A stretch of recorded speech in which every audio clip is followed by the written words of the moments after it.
आपके सामने मेश्राम साहब।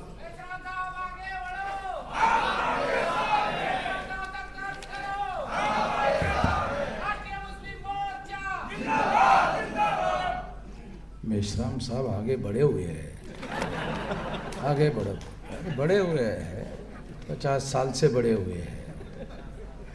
आप लोगों को आगे बढ़ने की ज़रूरत है। आप लोग आगे बढ़ने के बाद मामला ख़त्म हो जाएगा। मेरे आगे बढ़ने से कुछ नहीं होता अकेले, समाज को आगे बढ़ने से संख्या बल के आधार पर आगे बढ़ने की ज़रूरत है।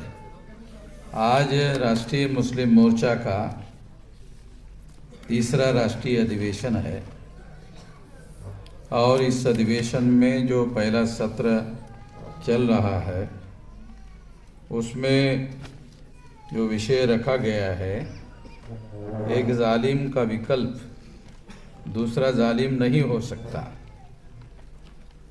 अर्थात सभी मजलूमों में इत्तेहाद कायम किए बगैर मुल्क और कौम की तरक्की मुमकिन नहीं है। एक गंभीर चर्चा। दूसरा विषय है भारत के मुसलमानों में देशव्यापी समाजी कैडर बेस्ड तंजीम की कमी आज सबसे बड़ी समस्या है, एक चिंतन।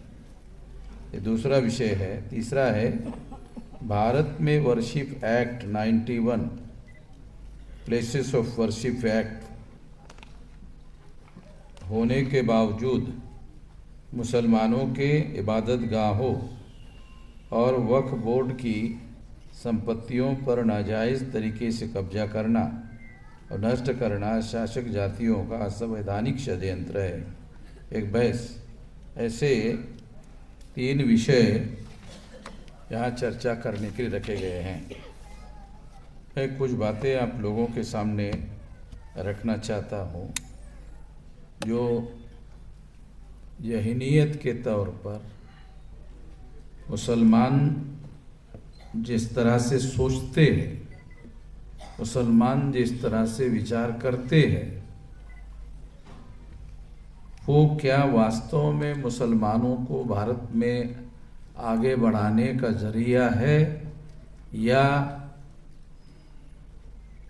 उस वजह से समस्या पैदा होने का कारण है।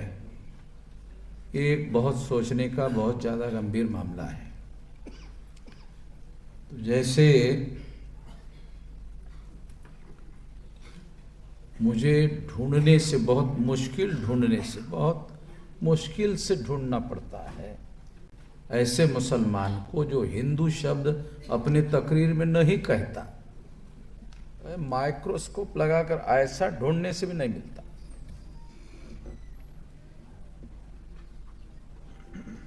मतलब ऐसी कोई तकरीर मुसलमानों के द्वारा नहीं होती है जिसमें वो हिंदू शब्द का उपयोग नहीं करते।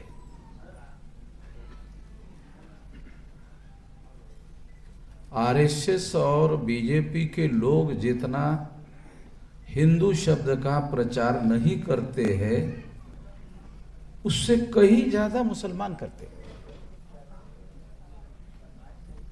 मुझे ये समझ में नहीं आता कि आप लोग आरएसएस का काम कर रहे हो या मुसलमानों का काम कर रहे हो, मुझे ही समझ में नहीं आता। कभी कभी तो मैं मुसलमानों के कार्यक्रम में जाकर लगता है सर मैं अकेला तो नहीं हूँ, सारे के सारे लोग आरएसएस के लोग घेर करके मुझे बैठे हुए हैं और तो मैं अकेला ही हूँ इधर। हिस्टोरिकली हम लोगों को ये जानना और समझना बहुत ज़रूरी है कि जो हिंदू शब्द आरएसएस के लोग, भाजपा के लोग उपयोग में लाते हैं, क्या मुसलमान इस बात को जानते हैं कि वो जो एससी एसटी ओबीसी के लोगों को हिंदू बनाना चाहते हैं? अगर आरएसएस और भाजपा के लोग एससी एसटी ओबीसी को हिंदू बनाना चाहते हैं, पहले तो मुसलमान इस बात को पूरी तरह से मुकम्मल तरफ से ये बात समझ ले कि SC ST OBC हिंदू नहीं है।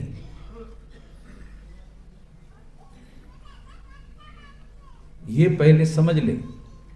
ये ना समझने की वजह से बहुत सारी समस्या है मुसलमानों की, क्योंकि जब SC ST OBC की 6000 जाति के टुकड़ों में ब्राह्मणों ने इनको बांटा,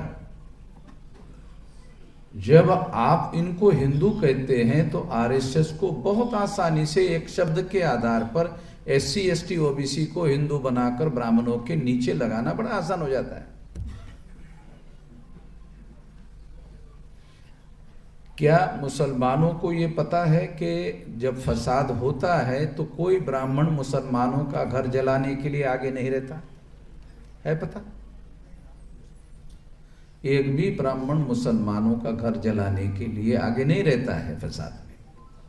वो सारे के सारे SC ST OBC के लोग हैं जिनको हिंदू बनाया गया है, वो मुसलमानों का घर जलाते हैं। भारत में मेरे अलावा कोई बोलता है कि ये बात? कोई कबूल करता है ये बात? ये SC ST OBC के लोग मुसलमानों का घर जलाते हैं, जिसे मुसलमान हिंदू कहते हैं। बड़ी हैरान करने की बात है। अगर SC ST OBC के लोग मुसलमानों का घर जलाते हैं, उनको आप हिंदू कहते हो, तो इससे 3.5% ब्राह्मण अल्पसंख्याक रहता है या बहुसंख्याक हो जाता है? 3.5% ब्राह्मण बहुसंख्याक हो जाता है। अगर 3.5% ब्राह्मण को 3.5% बनाने का काम कर लो और उन्हें ऐसा करने का, वो 3.5% है, वो कोशिश कर रहा है SC ST OBC को हिंदू बनाकर बहुसंख्य बनाने की। मुसलमान पहले ही हिंदू बनाकर रख दिया है। ब्राह्मण कोशिश कर रहा है, लगातार कोशिश कर रहा है कि SC ST OBC के लोगों को हिंदू बनाया जाए। क्या इसके बारे में, इस इतिहास के बारे में आप लोगों ने कोई बारीकी से अध्ययन किया? ये सोचने की बात है कि जो अंग्रेज लोग हैं, इस बात के लिए कोशिश कर रहे थे। अंग्रेज लोग इस बात की कोशिश कर रहे थे, प्रयास कर रहे थे, और जब इन लोगों को इस तरह की कोशिश करके कि SC SC की 1000 से ज्यादा जातियां हैं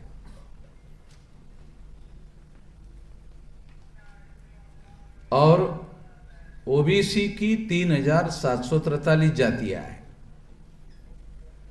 SC ST OBC की मिलाकर 6000 टुकड़े हैं। जब आप हिंदू मुसलमान की थ्योरी, सिद्धांत है, एक हिंदू मुसलमान एक थ्योरी है, हिंदू मुसलमान की थ्योरी पर काम करते हैं, तो आप तमाम SC ST OBC को हिंदू मानकर सोचते हो, जो 6000 जाति के टुकड़ों में बटे हुए लोग हैं। जो ब्राह्मणिज्म ने या ब्राह्मणों ने इनको तकसीम किया 6000 जाति के टुकड़ों में, इसकी बात आप नहीं करते हो, आप हिंदू की बात करते हो। तकसीम का षड्यंत्र मुसलमानों ने तो नहीं किया ना। तकसीम का जो षड्यंत्र है, बांटने का जो षड्यंत्र है, वो ब्राह्मणों ने किया। अरे ब्राह्मणों का षड्यंत्र नंगा करने का क्यों नहीं करते हो? जब आप हिंदू कहते हो तो जोड़ने का काम कर देते हो 6000 टुकड़ों को। तो ये काम ब्राह्मणों को करना चाहिए, तुम क्यों करते हो भाई? है? मुझे समझ में नहीं आता। मुसलमानों को ये जोड़ने के बजाय उसको उभारो ना, ये करना चाहिए।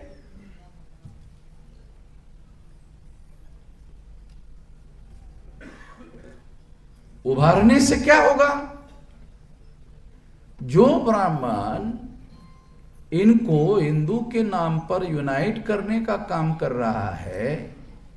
क्यों कर रहा है, कभी सोचा आपने? ब्राह्मण, SC ST OBC को हिंदू के नाम पर यूनाइट करने का काम कर रहा है। अगर पहले से ये हिंदू है तो फिर यूनाइट करने का काम काहे के लिए कर रहा है? सोचा क्या? अरे जब ये पहले से हिंदू है, जैसा आप मानते हैं, जैसा मुस्लिम मानते हैं, तो फिर यूनाइट करने के काम 100 साल से RSS, विश्व हिंदू परिषद, ये लोग काहे के लिए कर रहे हैं? वो जानते नहीं है, वो इस तथ्य को जानते हैं ये नहीं है यूनाइटेड।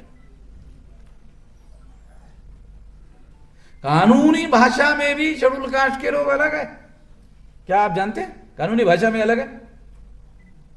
शेड्यूल कास्ट के लोग, शेड्यूल ट्राइब के लोग, OBC के लोग, कानूनी भाषा में भारत के संविधान ने इनको SC ST OBC के तौर पर मान्यता दी है। क्या आप बता सकते हैं कि भारत के संविधान ने इन सभी लोगों को हिंदू के नाम पर इकट्ठा करने का कोई ऑर्डर पास किया? भारत के संविधान में है ऐसा कोई ऑर्डर? कोई ऐसा कोई कानून है? क्या कांग्रेस का और BJP की सरकार है, क्या उन लोगों ने ऐसा कोई कानून बनाया? नहीं बना सकते। जो चीज वो RSS ब्राह्मण की सेंट्रल में गवर्नमेंट होकर जो काम नहीं कर सकते हो, आप प्रचार में हिंदू हिंदू हिंदू हिंदू करते रहते हो।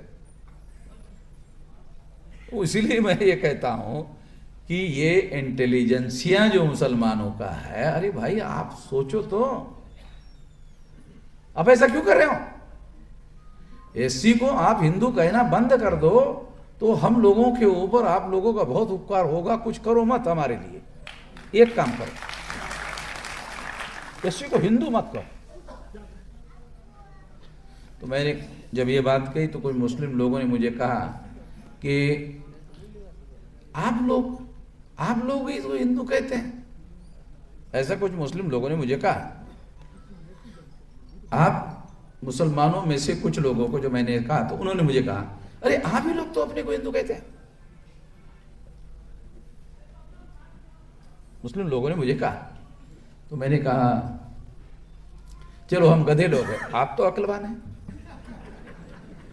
हम गधे हैं, जाहिल है। जाहिल तो आप ही लोगों का शब्द है, जाहिल तो हिंदी लिटरेचर का शब्द नहीं है।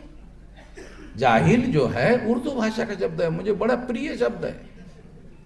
इससे बेहतर शब्द हम लोग बोलते अनाड़ी है, गवार है, बहुत सौम्य शब्द। जाहिल, अरे बाप रे कितना जबरदस्त शब्द है जाहिल, आप ही लोगों का है। तो जाहिलों में है, ये सारे लोग जाहिलों में है।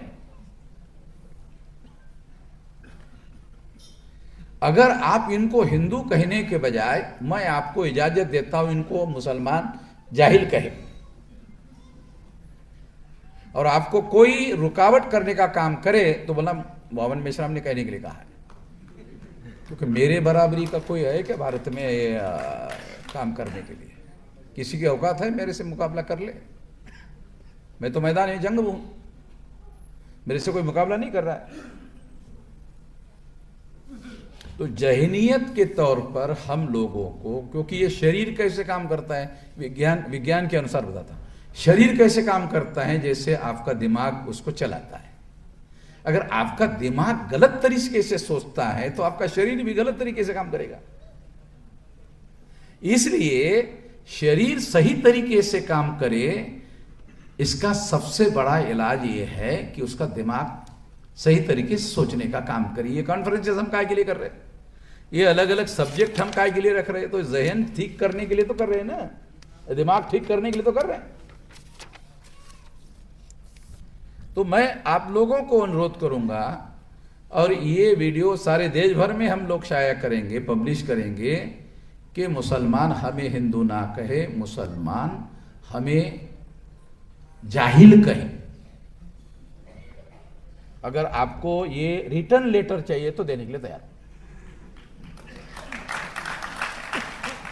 अगर आपको रिटर्न लेटर चाहिए मेरे से तो मैं ये रिटर्न लेटर आपको देता हूं, मगर हिंदू ना कहे, हिंदू कहकर हमको गाली ना दे। मैं मुसलमानों को हाथ जोड़कर विनती करता हूं कि वो हमें हिंदू ना कहे।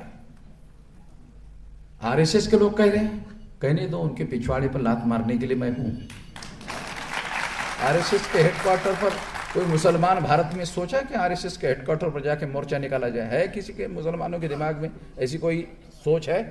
मैं जा करके आ गया हूँ, वापस यहाँ पे दोबारा खड़ा हूँ।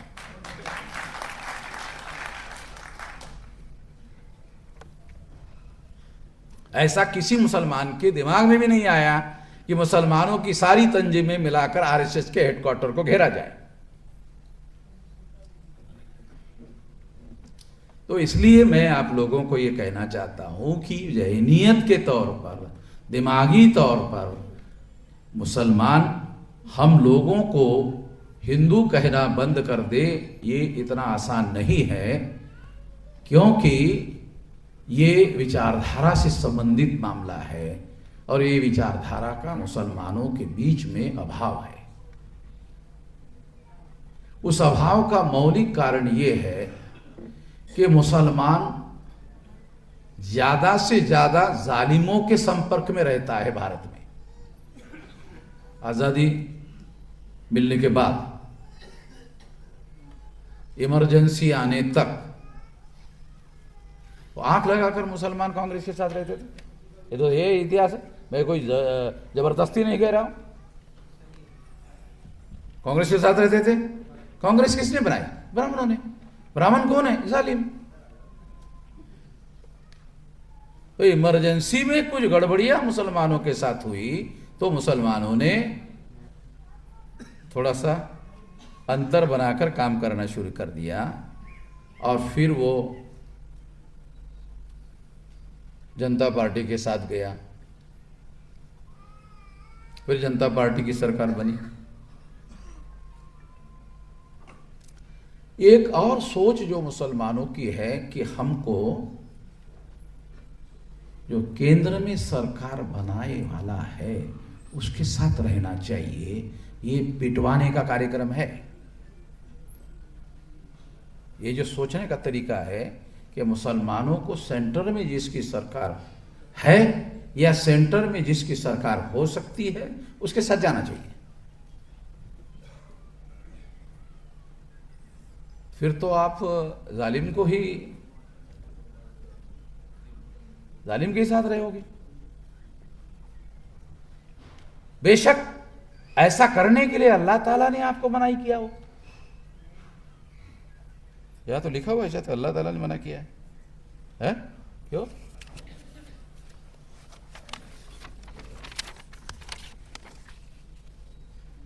जालिम का मुकाबला करने का आदेश है इस्लाम में। जालिम का मुकाबला करो। और जितनी ताकत है, अगर कोई शारीरिक ताकत नहीं है तो दिमाग में सोच लो कि हमको विरोध करना चाहिए। कम से कम ये जो है दिमाग में सोचो। क्यों? कम से कम जालिम के साइड में तो खड़ा ना है। अगर दिमाग में जालिम के विरोध में है, जो दिमाग जालिम के विरोध में है वो जालिम के साथ तो नहीं रहेगा। दिमाग में जालिम के विरोध में सोच है तो जालिम के साथ खड़ा नहीं होगा।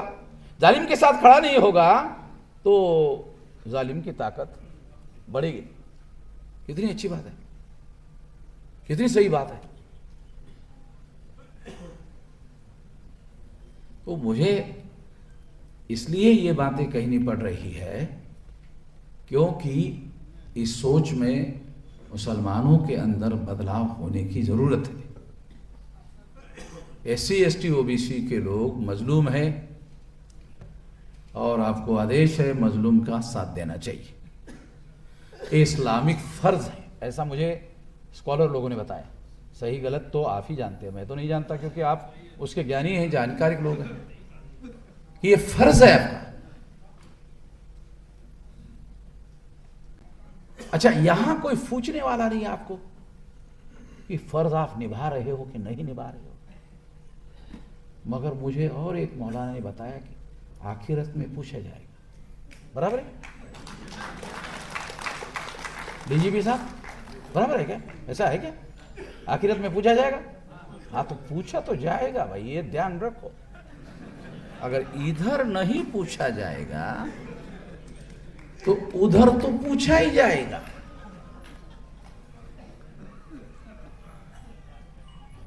और फिर झूठ बोलने का वहां मौका हो सकता है तो गवाह के तौर पर वामन मेश्राम को पेश किया जाएगा। अरे आप ही लोग बता दो, वही बता रहा हूं, गवाह भी तो पेश होगा ना, ऐसे थोड़ी होता है। गवाह के तौर पर, क्योंकि जो हम आप कह रहे हैं कि दुनिया में जो कुछ भी होता है वो ईश्वर अल्लाह भगवान के जानकारी के बगैर कुछ नहीं होता, तो इसका मतलब सारी जानकारी है उनको। अगर सारी जानकारी है तो इसका मतलब है कि वो तमाम लोग हैं गवाह देने के लिए, मगर वो वामन मेश्राम को क्यों करेंगे? क्योंकि वो ज्यादा जानकार है, वो बता सकता है, ज्यादा सही तरीके से सवाल जवाब होगा, सवाल जवाब होगा ना, वो सवाल जवाब होगा तो जवाब देना पड़ेगा और उसमें सबूत पेश करना पड़ेगा, तो सारे सबूत तो ज्यादा मेरे पास है। तो इसलिए मैं आप लोगों को अनुरोध करता हूं कि ये जो बात है कि आप लोगों को मजलूम के साथ रहना चाहिए, मजलूम को साथ सहयोग और समर्थन देना चाहिए, इस्लामिक फ़र्ज है। और ये इस्लामिक फ़र्ज अगर हम निभाना शुरू कर दे तो मैं ऐसा मानता हूँ कि भारत में ये जो निज़ाम कायम किया गया है इसको उखाड़ फेंकने में ज़्यादा समय नहीं लगेगा। ये हम कर सकते हैं। इससे वर्ण जाति के आधार पर, अस्पृश्यता के आधार पर और शूद्रत्व पिछड़े वर्ग के ऊपर जो थोपा गया है, वो जो निज़ाम है ब्राह्मणों का, उसको जड़ समेत खत्म करने के लिए इस देश में बहुत बड़ी शक्ति खड़ी हो सकती है।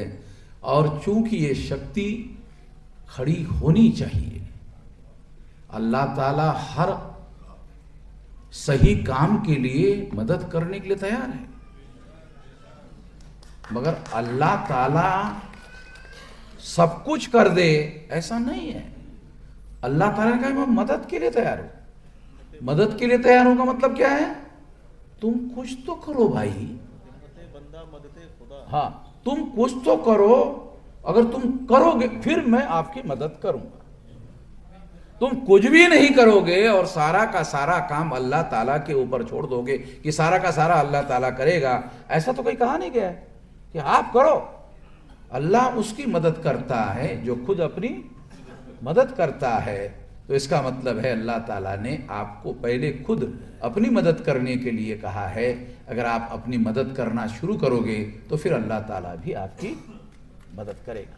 आप कुछ भी नहीं करोगे, सारी की सारी जिम्मेदारी अल्लाह ताला के ऊपर छोड़ दोगे, ऐसा कुरान में और ऐसा कोई आदेश मेरे जानकारी में उपलब्ध नहीं है। तो इसलिए मैं आप लोगों को भी ये अनुरोध करना चाहता हूँ कि हम लोगों को, जो तमाम SC ST OBC के लोग हैं, उन लोगों को तंजीम बनाकर सारे देश भर में इकट्ठा होकर लड़ने के लिए हम लोग तैयार हो रहे हैं।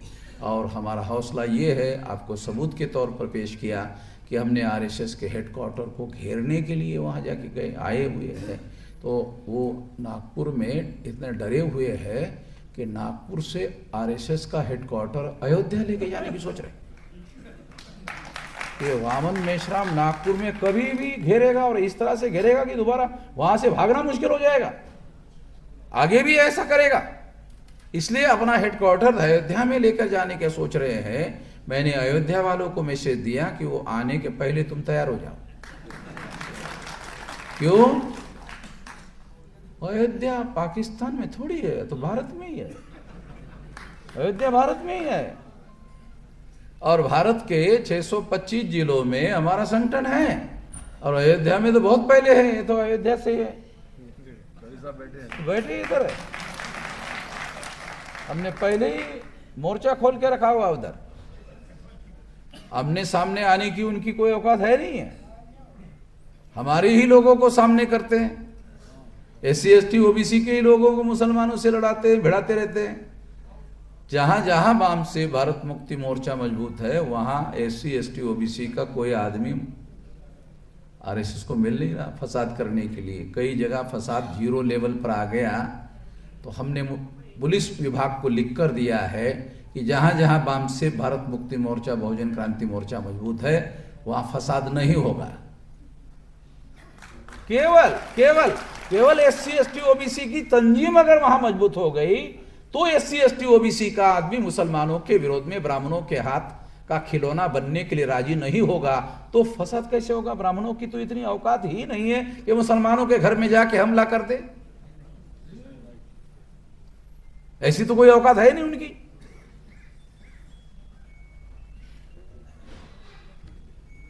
तो इसलिए साथियों, मैं आप लोगों को ये अनुरोध करना चाहता हूं कि SC ST OBC की तंजीमें हम लोग सारे देश भर में मजबूत कर रहे हैं।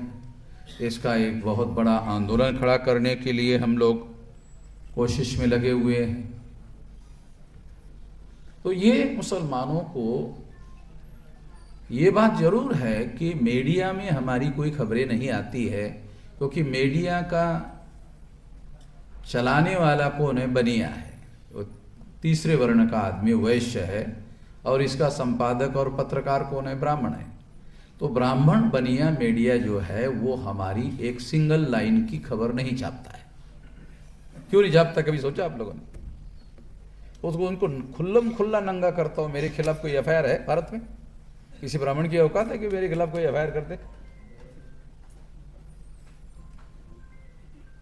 एक तो मैं कानून और संविधान के दायरे में रहकर काम करता हूं, और मेरे पास ऐसे हजारों सबूत है ब्राह्मणों के जो वो कानून और संविधान के विरोध में जाके काम करते हैं।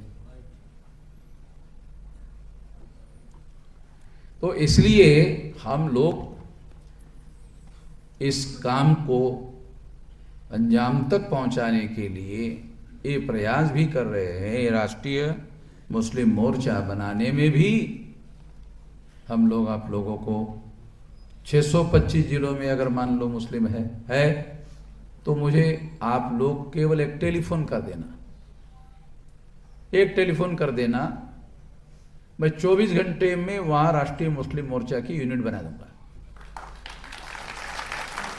24 घंटे में, ज्यादा नहीं। जहां हमारा संगठन है वहां मैं हमारे लोगों को बोलकर 24 घंटे में मुस्लिम लोगों का राष्ट्रीय मुस्लिम मोर्चा का संगठन खड़ा कर दूंगा। क्योंकि संगठन खड़ा करने के लिए कम से कम एक आदमी चाहिए। तो एक मुसलमान तो हमारे साथ मिल ही जाता है। वामन मेश्राम का नाम मुसलमानों के पास पहुंच गया है, उनको मालूम है, अरे ईमान वाला आदमी है। देखो कितना अच्छा शब्द मैंने यूज किया, आप लोगों को बहुत पसंद है, मुझे मालूम है कौन सा शब्द आपको पसंद है।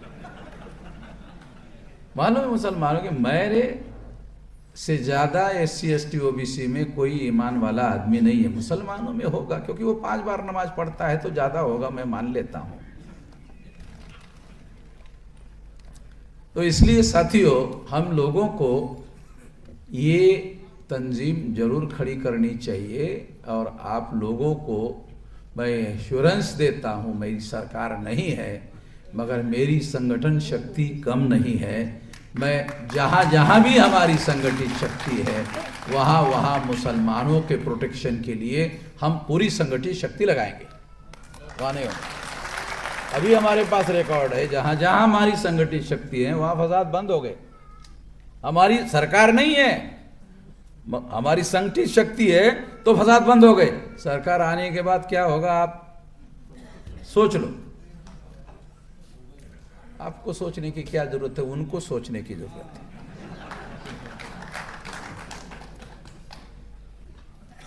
तो इसलिए दूसरा और एक मुद्दा मैं आपको कहना चाहता हूं कि मुसलमानों में कैडर बेस ऑर्गेनाइजेशन बनाना है। तो आपको जो मदद चाहिए, कैडर बेस ऑर्गेनाइजेशन बनाना, हमारे पास 40 साल का तजुर्बा है। तो कैडर बेस बनाने में मुसलमानों को हम मदद करेंगे। अभी चांद मोहम्मद जो है, ये नौजवान आदमी है, ये ऑल इंडिया का मुसलमानों का संगठन बनाने के लिए हमने उनको इस काम के लिए दिया, ये बनाओ, और उसकी सारी जिम्मेदारी मैं ले लिया। उसके परिवार के खाने पीने की, रहने की सारी जिम्मेदारी मैं लिया हुआ कि तुम ये मुसलमानों का संगठन खड़ा करो। तो उसकी सारी जिम्मेदारी हमने लिया है, एक करो। मुसलमानों की तंजीम अगर इतनी ज़्यादा मजबूत हो जाएगी तो फिर मुसलमानों की भी तो आंतरिक ताकत बढ़ेगी ना। मैं तो कभी ये नहीं कहता हूं कि मुसलमानों को SC ST OBC के ऊपर निर्भर रह के काम करो, नहीं नहीं, तंजीम बनाओ, अपनी आंतरिक शक्ति बढ़ाओ, ताकत बढ़ाओ। दूसरों के ऊपर निर्भर रहना ये सही सिद्धांत नहीं है। इस तरह से मुसलमानों ने आज़ादी में दूसरों के ऊपर सारा का सारा छोड़ दिया, ये बहुत गलत सिद्धांत है, उपयोगी नहीं है ये। और इस वजह से जिनको आप लोगों ने सेंट्रल गवर्नमेंट ने पहुंचाया, उनके राज में 65,000 फसादात हुए, बराबर है।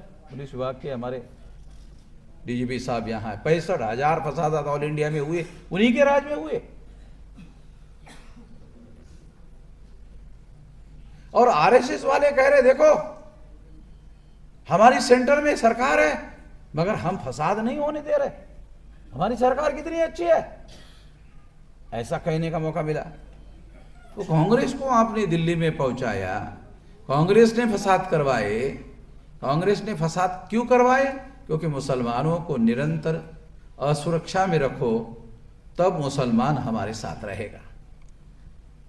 इसके बारे में सोचो कि मुसलमान जितना ज्यादा असुरक्षा में रहेगा उतना ज्यादा कांग्रेस के साथ रहेगा। ये रणनीति बनाकर उन्होंने काम किया और इस वजह से मुसलमानों की समाजी आर्थिक ताकत जो है, जो वो बहुत मेहनत से कमाते हैं, फसाद होने के बाद सारा खत्म हो जाता है।